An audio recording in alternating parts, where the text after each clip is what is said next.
How has your day been today so far? Good. Good? Great.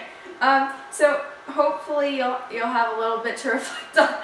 And I was actually sort of thinking right before I started the session, my day, I wake up sort of late, as my mom will complain about. So I woke up kind of recently, so I don't have a whole lot to from my day to reflect on right now. But you guys, maybe some things are happening to you that, if you're so interested, you can write about in poetry. But I'm not going to force you.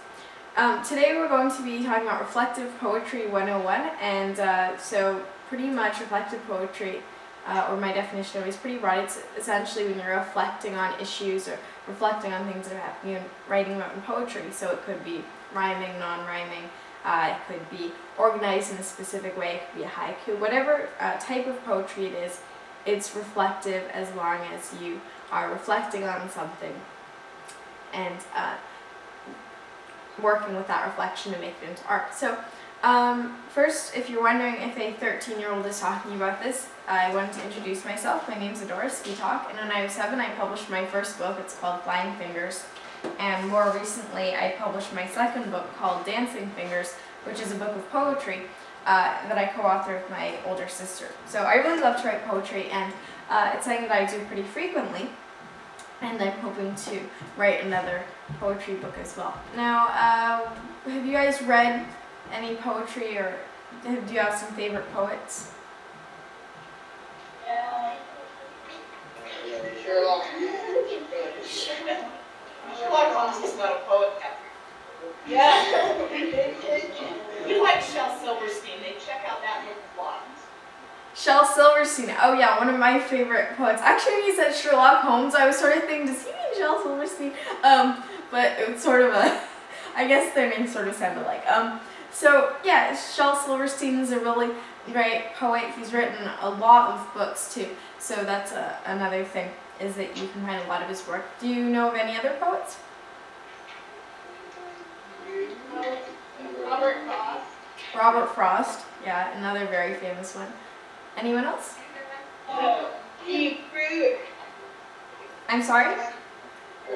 Edgar Allan Poe. Edgar Allan Poe? Okay. Great, well it sounds like you guys have read some quite a bit of poetry then before, and you've probably come across it in literature, and even when you're reading outside of school, you'll find poetry. Raise your hand if you ever listen to music. I'm seeing a lot of raised hands. Okay, raise your hand if that music is usually music with lyrics.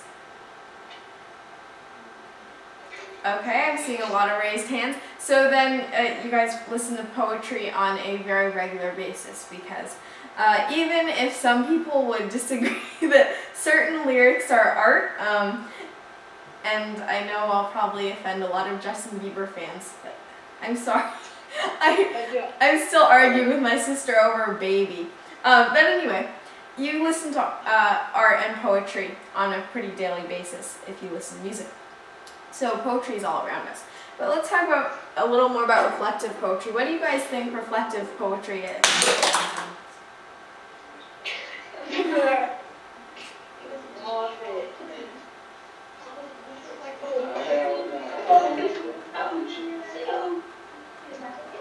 Speak up,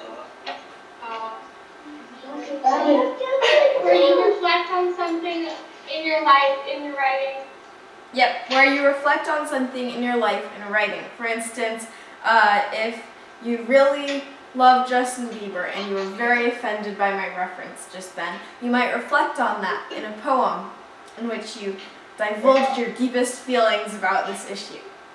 Maybe you might have a very heartfelt poem right there. So when you write reflective poetry, then you are sticking to this basic idea about poetry, and that's that it allows us to express our feelings and opinions. So what are some feelings you felt this week? Any feelings you felt this week?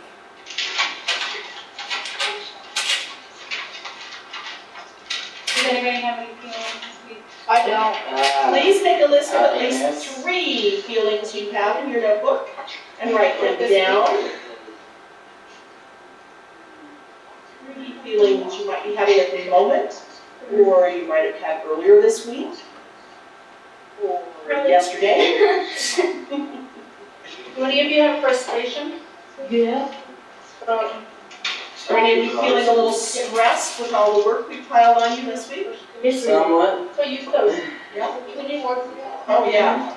At least 3. What's that? Feelings. You're good on feelings. Yeah. Is anyone, raise your hand once you're finished writing down your. I see somebody. Great. So you've probably felt a whole range of feelings, whether it's frustrated, stressed out, exuberant, whatever you felt and whatever reasons you felt that way, you can turn that all into poetry. So I want to ask you another question. What are some of the, when you're talking with friends, do you ever talk about, and I know that this might sound a little weird, because how many of you get your friends to hang out and you're like, let's talk about news issues, and let's talk about what's going on in Libya or something like that. That might not happen every day, but what are some of the kind of big issues that occasionally come up when you're talking with your friends? Dirt bikes. Okay, dirt bikes, that's a big issue. Anything else? What? Sports, okay, sports. Anything else? Weather, current events. Snow. Too much snow.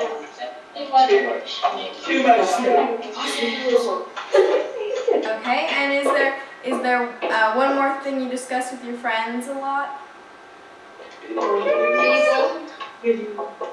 I'm sorry? Patrick. Poetry. People. Poetry? People? Okay. People. Great.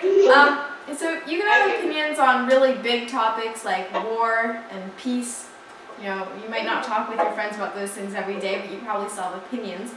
Or you can have opinions on small topics like the color of a flower and reflect on the color of a flower and how magnificent and beautiful it is. And a lot of poets, even though that sounds sort of weird to be thinking about a flower and saying, I really love this flower and look how it reflects off the sun and I'm going to go reflect on that. A lot of poets do that, and their poems end up in literature textbooks. So you can reflect on huge topics, you can reflect on tiny topics. Whatever you do, your poems reflect the world that you live in. So what kind of world do we live in? Let's get one. It's a little hard to hear you when you talk at once.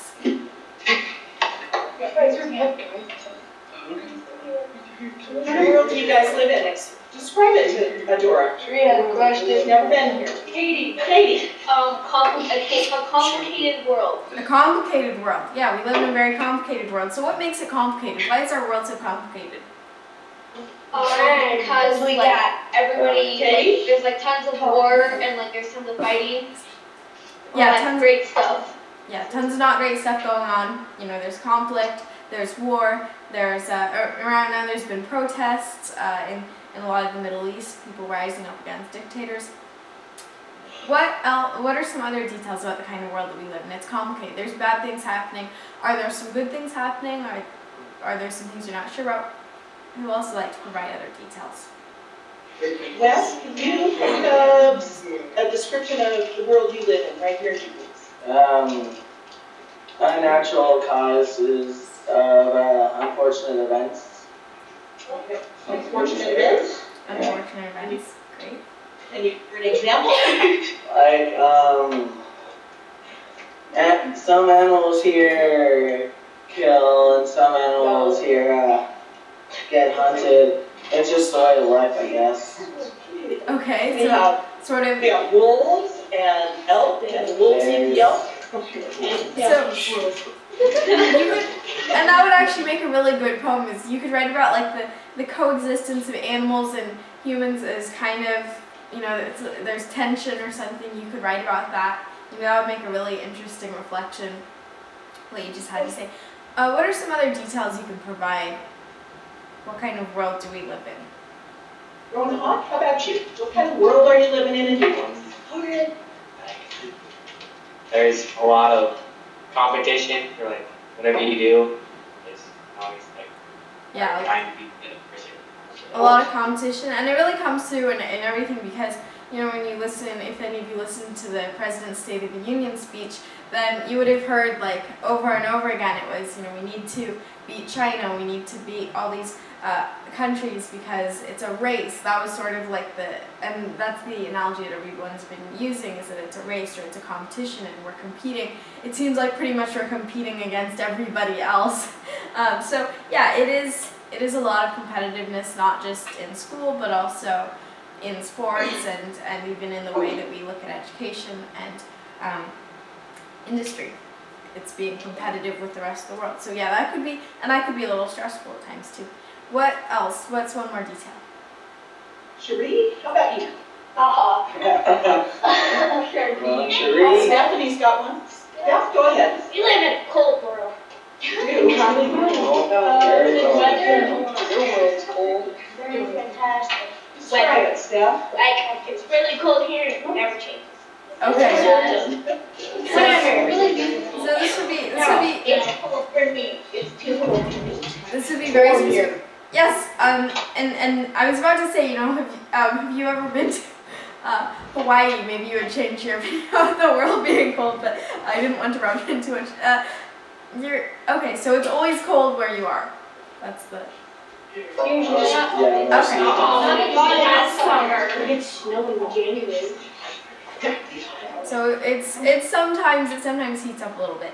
Okay, so yeah, your area is very cold. So yeah, when we think about the kind of world that we live in, then we get all these really good ideas. The world is complicated. The world is competitive. The specific place that we live in is really cold. So let me make sure I know your city and I'm pronouncing it right. It's Du Bois or Du Bois. Okay, good.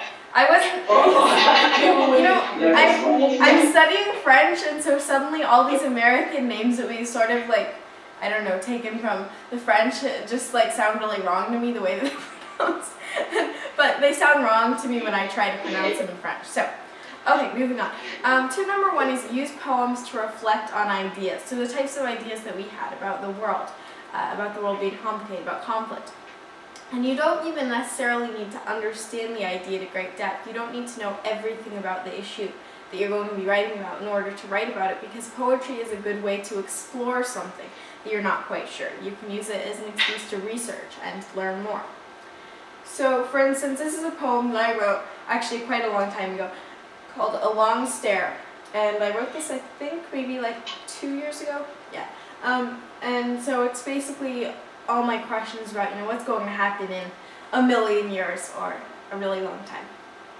What will happen when the fields are gone and damp is the desert expanse?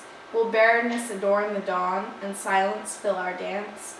Will the earth be lit by darkness and tabled by years of dust? Is civilization's road of starkness? What crystal ball is just? Will wings yet touch the clouds? Will hope rise to the sky? Will despair slip out from shroud as time goes passing by? So that's a poem that I wrote, and it was just, you know, obviously I can't see ahead and say, oh yeah, sure, we'll be around in our present life form exactly the same, continuing, and we'll have no problems whatsoever a million years from now. You know, I can't say anything like that for sure, so instead I wrote a poem about it, asking questions. And so when you write reflective poetry, a very effective thing to do is ask questions. So what are questions you guys have? What are things you don't know for sure? It could be your immediate future. It could even be who's going to win the football game or something like that. Although you might have a kind of better idea of that. You can ask questions like what will happen to humans a million years from now. You could ask questions about what's going to happen in the Middle East. What are questions that you have about your world? Nancy, what's a question you have? I don't know. Okay. Why is it always cold Megan, what's a here? question you have? What will happen at the wolf debate? What will happen in the, sorry? Wolf debate. Wolf debate. Okay, so like about hunting wolves, not hunting wolves. Yeah. Okay, what else? Jocelyn, a question you might have. I don't know.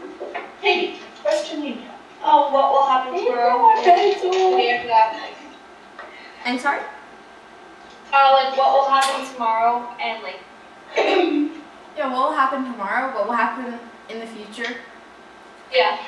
That's actually, you know, when you read poems and stuff, or when people talk about, and actually I use this phrase a lot about, you know, we're going to be the leaders of tomorrow, and obviously, you know, the people don't necessarily mean tomorrow, but that tomorrow is used to represent the future. So it would be interesting to see you writing a poem about tomorrow and using it both kind of in its literal sense as well as in its figurative sense as a bigger picture kind of thing. If you wanted to actually like write literally about what's going to happen the day after this, you might even want to say what's going to happen tomorrow and what's going to happen the day after that, and that would be sort of fun. So, any other questions you have? You don't know everything, I'm assuming. I don't think they know everything. I do. Another question, say. How will the Egypt refuse and like how everything's been going? Right. What's you know, what's going on in the Middle East, and who's going to take control? Will it be a democratic government? Will another dictator come to power? Will it be peaceful? Will it be violent? You know, we see Egypt, it was relatively peaceful, and Tunisia relatively peaceful versus now Libya, which is just, you know, there's bombing going on, and the person in charge is like completely denying that there's any protests going on. So yeah, there's definitely a marked difference there. What are other questions that we might have? Let's go with one more. What do you guys wonder about? What do you think, Matt? You're not sure? David, did you have a question? Yeah. Tommy? Yeah, you guys are so quiet. They're never this quiet. I know, and I know the part is, you know, when you think about reflective poetry, maybe you think of being really quiet and kind of, you know, being with your mind. But that's, since this is a session about reflective poetry, it's really helpful if you actually speak up. When you're at home and you're just, you know, reflecting, you can be as quiet as you want. But one more question. Go ahead, Katie. Sometimes people wonder about what would have happened if they did something else, like if they changed one of their actions. Yeah. What could have happened? That's a really good one. And throughout history, you know, there's all those, well, what if moments, you know, what if Napoleon hadn't lost at Waterloo? What if, I'm actually doing this history project about Neville Chamberlain, the British Prime Minister who was famous, unfortunately, for appeasing, or basically he was doing diplomacy with Adolf Hitler. And there are a lot of questions, well, what if he hadn't sort of given in to Hitler's specific request?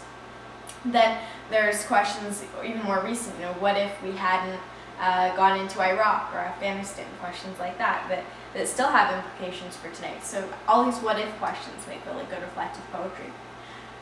So activity number 1, we're going to do this together, is to write a poem inspired by one of the following ideas. So you don't have to answer any questions, quote it, write about it directly. Just look at the quotation and write wherever it leads you. It could even be one word out of the quotation makes you think of something totally different. That's okay. So this is one of the quotes, Albert Einstein. Imagination is more important than knowledge, for knowledge is limited to all we now know and understand, while imagination embraces the entire world and all there ever will be to know and understand. Einstein. Plato. Plato was a, this is not the ball of dough, as you probably realize, this is the philosopher. It is a common saying and in everybody's mouth that life is but a sojourn. Everyone know what sojourn means? It's sort of weird, but not used too much. Like a journey, the journey. Yeah, exactly. And William Shakespeare. There are more things in heaven and earth, Horatio, than are dreamt of in your philosophy. Shakespeare, and that's from a play called Hamlet, which you may have heard of. And Eleanor Roosevelt. I think that somehow we learn who we really are and then live with that decision. And Confucius, I want you to be everything that's you deep at the center of your being. So we have Confucius, being everything that's you. Eleanor Roosevelt, learning who we really are. William Shakespeare, there's more things in heaven and earth than you can dream of. Or Plato, it's a common saying that life is but a sojourn or journey. Or Albert Einstein, imagination is more important than knowledge, for knowledge is limited to all we know, and imagination is all we ever will know and understand. So, let's pick one of these quotes. Raise your hand for Einstein. Okay, well, raise your hand for Plato.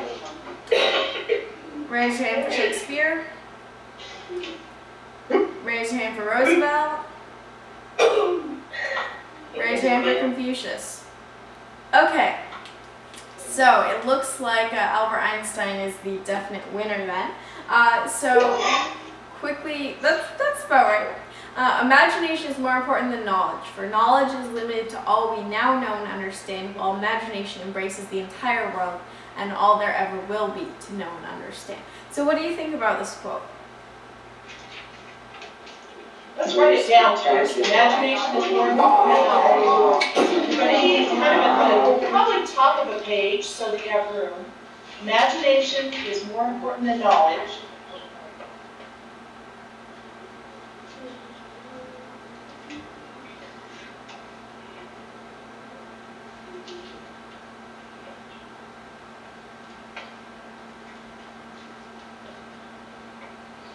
Dora, while they're writing that down, some of them were curious if you are doing a project for National History Day, because the 8th graders are.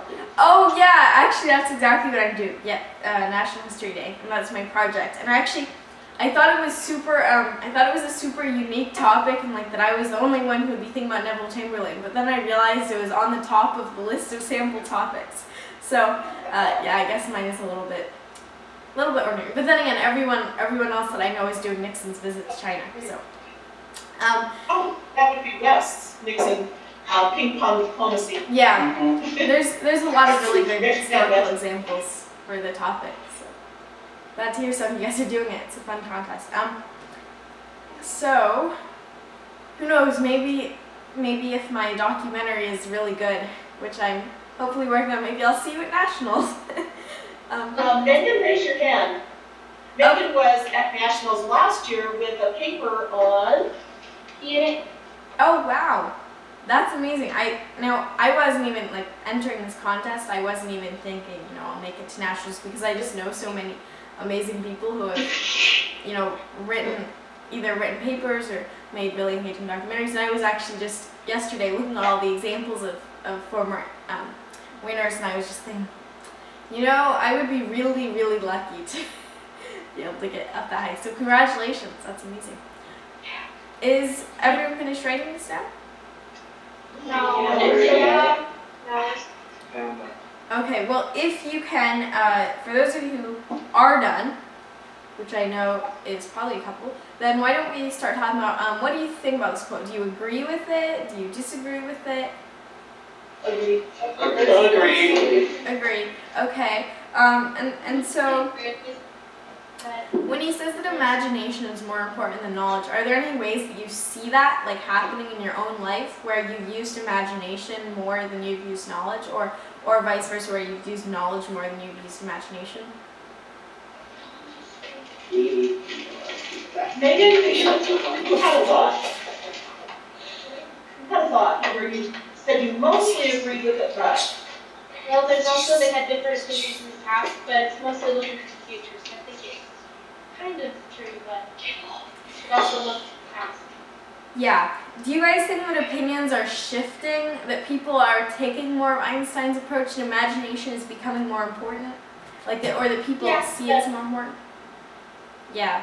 And I know that, I go to some education conferences sometimes, and a lot of the talk is about how can we get kids to use higher order thinking skills? How can we get students to be using their imagination and their creativity? And a lot of focus is on that now, whereas it might have used to be more of how can we get students to know all this core information and to, and that's still a big part of these conferences, talking about how can we get students to know more stuff, but a lot of it is also now more about imagination and creativity.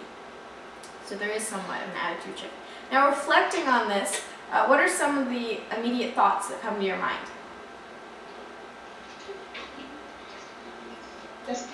comes to your mind when you see that quote? What was that one, please? Or for Dora, actually. For her. Something that comes to mind. Like for me, when I look at this quote, I sort of imagine knowledge. I almost imagine sort of circles like around me. Like knowledge is this, and imagination is just like that. And you guys might even think of some other kind of visual thing, but I sort of imagine knowledge as being a very solid kind of circle, and this all is very like, in my head, but I almost imagine it as being a very solid circle, and it's right here, and people are adding a little bit to it. And then imagination is just sort of like extends out in all directions, and it's sort of transparent and multi-layered. So, I think of a picture sort of like that. But why don't we brainstorm ideas for a poem? So we're going to be writing a poem reflecting on this. So what's a thought that we should be using? How should we base our poem on this?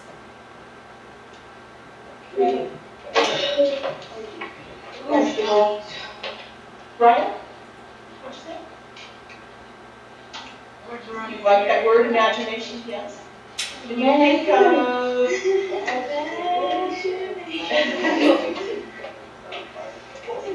Rowan, you're thinking. Show us. Yeah, sing your song first. Kurt, go ahead. Imagination, and compare that, like compare what we can dream up to the stuff that we know. Okay, sure, that's a great idea. We're gonna kind of compare the stuff that we can imagine, and I'm gonna sit down here to start typing. We're gonna compare the stuff that we can imagine to what we know. And so let me just make the font a little bigger. Okay, and you can start writing. So we're going to be sort of comparing, or almost going to be comparing and contrasting in a way, like with what we know and what we can imagine. So what should we start with? What we know or what we can imagine? What we can What we imagine. could imagine. What we know. Now, so for those of you who say we should start with what we know, what's your rationale behind that? Are you just like randomly saying we should start with what we know, or are you thinking, okay, maybe this would be a better setup, as in it would provide more of a contrast, like what we know, and then suddenly it becomes more expansive with imagination? Or for those of you who are saying we should start with imagination, is it because you think we should, start kind of broad and then zero in on knowledge? Basically, which one, because I've heard both, which one do you think would be better? Jocelyn, would you go? Pick one. I think we should start with what we don't know, and then go into Imagination. Okay, that's a good idea. Write about what we don't know. So what are some things we don't know? What are some mysteries? We talked about some of the things we don't know, but what are some other things we don't know? Write down the word mysteries, you guys. See if you can think of a mystery. Jocelyn started a poem about stars. Or was it you, Steph, that did the stars? Okay, she started about stars. And did you start with imagination or what you knew? I started with what I do. If you start with what you know, it like you can add imagination to it. Yes, that's a good one. Okay, so what we're going to do here, I think, is then we're going to start with maybe a couple of things that we know, or a couple of things that we don't know, a couple of things that we know, and then what we can imagine. Is that like the structure of the poem that we should do? Okay,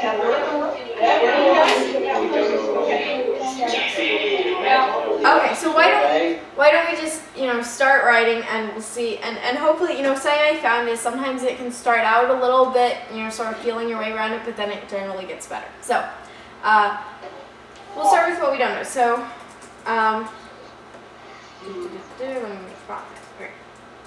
we don't know what will happen tomorrow.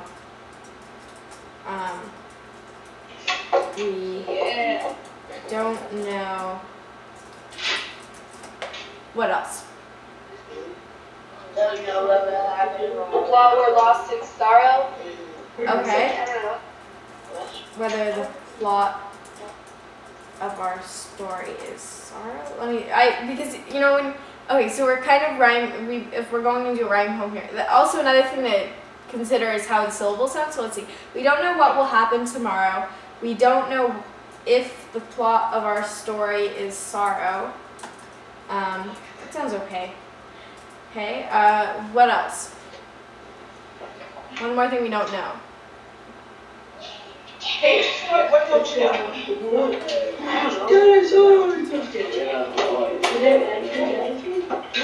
Scott, what don't you know? You've always got good eye. Yes. I'm not gonna say that. Holder, what don't you know? Got no idea. Throw something out there, please. Oh, Talk to her. I was gonna do. I don't know what to say. Okay, can we have one person? Holder says he doesn't know what to say. Okay.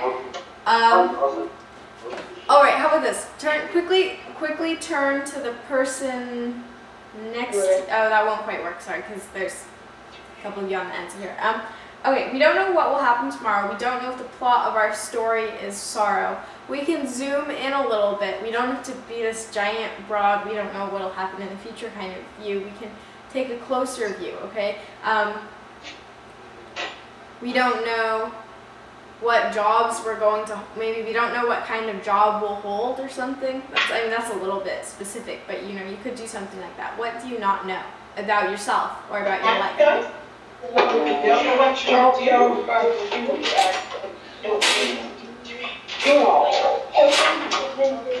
Jot some down. Everybody jot something down you don't know. Okay? Jot something down. I don't know something. We'll try it that way so you can get your brains going. I don't know something. Takes you to be turned around this way. That happens here. I don't know if I spelled that right. Let's check this. Right. We got something? Yep. About success. We don't know what our success will be. Success. Okay, great. That's a perfect one. It's kind of like we don't know what kind of job we'll hold. Only it's a broader way of saying. Okay. We don't know we don't know where our success will lie. We don't know. Okay. One more thing that rhymes with lie.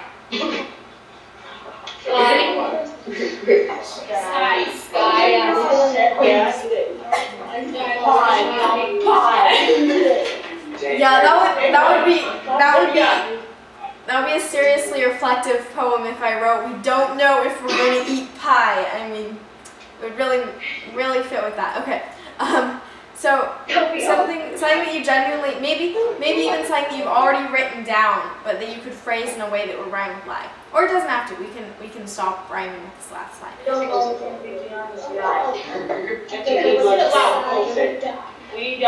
what's gonna be beyond the sky. Space. We don't know much about, see, I'm thinking we sort of do know that bit. We have gone to the moon. We don't know, What will fly in the sky? we don't know what will fly in the sky, okay? So sort of indicating, either in the future or even today, we don't quite know what the innovations or inventions will be. Okay. Oh, but this would be perfect, and this is a perfect way to then transition into what we can imagine, because we can imagine what will fly in the sky, right? So how should we kind of phase into what we can imagine? Achievement.